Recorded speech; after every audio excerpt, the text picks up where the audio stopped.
Today on Across the Fence, it may be the most persecuted animal in Vermont history. We're going to learn about the timber rattlesnake. Good afternoon, everyone. Thank you for choosing Across the Fence. I'm Will Michael in this afternoon for Judy Simpson.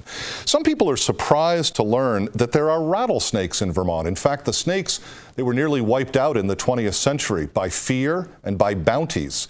So today we're going to learn about Vermont rattlesnakes in the 21st century, and we've called on an expert from the State Fish and Wildlife Department. I want to welcome in Doug Blodgett, who's a veteran wildlife biologist.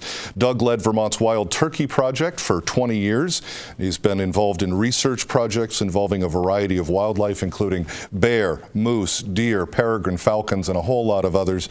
Doug, thanks for coming in. I appreciate it. Thanks, Will. Good to meet with you this morning. I want to start from an historical perspective. It's a very interesting and somewhat, and maybe even tragic story. What can you tell us about Vermont's timber rattlesnake population and historical perspective? Well, so this animal has been on Vermont's landscape for thousands of years. It is an original native Vermonter. Right after the glaciation receded, rattlesnakes moved up from the southern portion of the eastern U.S. and into the Champlain Valley, and then also over into the Connecticut Valley. At that time, before colonial settlement, depending on who you talk to, we feel like we had on order of maybe a dozen to perhaps as many as 18 dens statewide. And then after European settlement and quite an extensive period of real wanton persecution, as well as habitat loss and habitat fragmentation from roads and development, we're now have an endangered population. We're down to just 2 remaining viable dens. So, and while we don't identify those publicly, those dens, generally speaking, are in Rutland County. Right, western Rutland County, yep, and that's what we'll say about that. Our director, Adam Wright, was putting up an historical photograph that you provided with us, and this really does show, I gather, we put bounties on. Yeah, we had a bounty until 1971, but this photo is more of a maybe late 19th century, early 20th century. But again, this shows the influence of the sort of the European culture, which was they were going to come in and get rid of this marauding scourge of a predator, and with sticks and dogs and guns, and they did a pretty darn good job of wiping out a whole lot of rattlesnake populations, along with a bunch of other predators like the mountain lion, and there was quite a, they did a pretty good job of that. It was sort of the European influence. Is this timber rattlesnake still on the state's endangered species list? It still is, unfortunately, yeah. So we feel like we're down to, a very small, struggling population. Maybe as many as a few hundred statewide is what remains. How large an area do these animals need, Doug? Well, this population is probably sustained on around 5,000 acres, and ideally that 5,000 acres would be largely free of any kind of human influence like roads or housing. In fact, these are in some ways overlapped with a sort of a matrix of very rural housing, but ideally they can be sustained on about that level for a population. Is the biggest danger to the rattlesnake, is it us?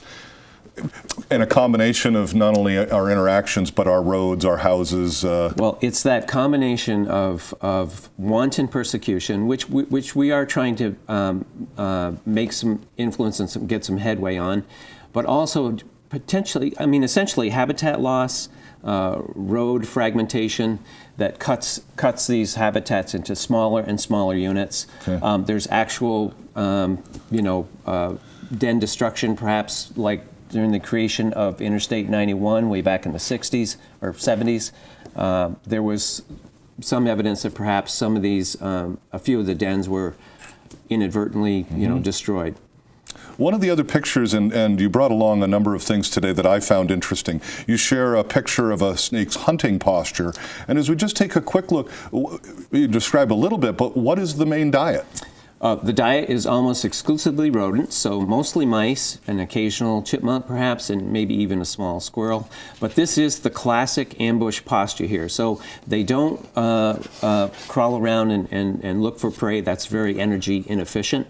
What they do is they're sit and wait ambush hunters. So they will sit in that posture for about as long as 3 or 4 or 5 days, simply waiting for a little mouse or chipmunk to jump along that log. If that animal is not successful in that period, it will move to another little spot and set up this ambush posture. How long does a rattlesnake live, Doug? The adult's about on order of 20 to maybe 25 years. Yeah, that's a lot longer than I thought. Yeah. Reproduction-wise, does it take somebody time to be mature? Well, they're laying eggs all the time? Recognize that this Vermont ain't Texas, and so we have a southern species at the very northern tip of its range. So life is very hard for this southern species up here in Vermont's harsh climate. So they're only on the surface out of their winter den about 4 or 4.5 months out of the year, and they have to pack a lot of living into that 4 months, like reproduction, like feeding, shedding. There's lots of different life cycle requirements that need to be squished into that 4.5 months. So hence they grow slowly, and they don't grow as large as in some of the more southern climates. I want to leave reproduction and just jump ahead a little bit. On my notes here, what's some of the research that is involved, that you're directly involved with rattlesnakes in Vermont? So we've been doing some pretty intensive studies here since about my involvement in about 2010 or 2011. And you can see on the photo there that this is a surgical procedure that we actually bring selected individuals into the operating theater and insert these radio transmitters. And this is a shot, which was really lots of fun, actually, is once you have these animals transmitted, then the job is following them around and learning about very specific habitats that they Now, one of the things that you're looking for, and I think this is in this picture, is part of your research is a fungal piece. Correct. So this fungus has just appeared, and this animal here, this picture, shows a massive systemic infection, fungal infection. The animal died just shortly after this photo was taken. This is a very new development, and that fungus is fairly novel to us, fairly new, and it's not always fatal, but it is a very lethal fungus, and that has created another additional challenge to a tough life for animals here in the north. Now, you and a colleague have put some of that field research related to snake fungal disease on camera, and we're going to take a moment to take a look at that. We've got a nice big adult rattlesnake in here that we're going to try to capture and check it out for snake fungal disease.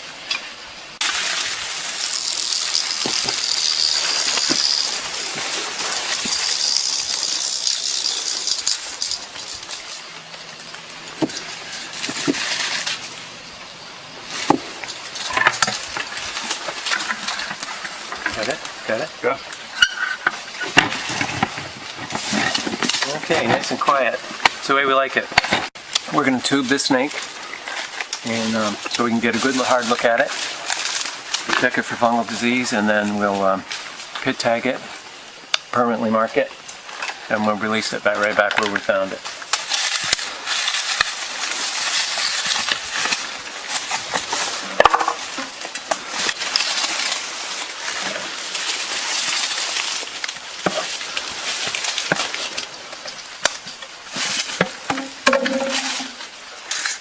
Go. This is a nice robust snake. Not sure yet if it's a male or female. Could be a female. Has a broken rattle on it, which is quite typical. So the tricky part is getting them in the tube. Once they're in the tube, you can pretty much do whatever you want. There's no big deal. This animal out for evidence of snake fungal disease, which appear as lesions on the face and neck usually. Brown lesions on the ventral scales here. These ventral scales look all quite clean. This is a clean snake, which is a good sign. We like that. 21.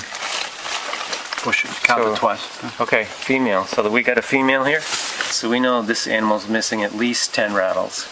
Every time the animal sheds, it lays down a rattle segment, which is one of these rattles. Well, it's too late for this animal to be pregnant, and I know it's not, I don't believe it's had a litter this year.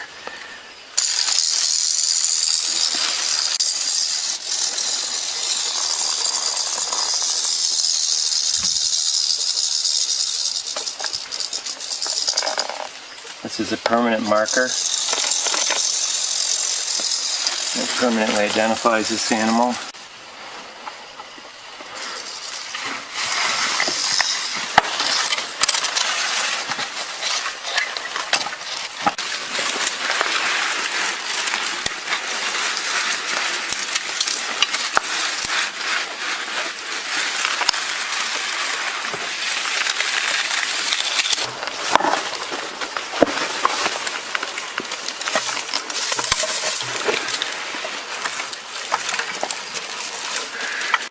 Obviously a fascinating video. We do need to point out it would be illegal for someone like me to do that. Right. You're a highly trained professional. It's dangerous. It's illegal. Don't do it. Yeah, leave the handling to the trained professionals. Yeah. I saw in some of the pictures, I'm seeing one color. In that video, I saw a different color. I thought the rattlesnakes were all the same color. No, we have two color phases. This is a yellow, a really nice yellow phase. And we also have a black phase. It's really a genetic difference like blonde hair, brown hair kind of thing. It does seem like we have a high, as you go further north in the continental U.S., you seem to pick up more black animals, probably because of solar, you know. If someone were to come in contact with a snake, what should they do? Okay, well, then what you should do is simply just respect some distance. And that's really all you need to worry about. Just back off 6 feet, 8 feet. The animals are not going to, you know, as portrayed, commonly jump off the ground and go for the jugular. Just a little bit of distance, a little bit of respect, you have nothing to fear. Doug, I need to stop us there as we're out of time. Okay. Thank you very much for being with us this afternoon. Thanks a bunch. That is our program for today. We know you have choices, so thanks for choosing us. I'm Will Michael, inviting you to join us back here each weekday afternoon for another visit Across the Fence.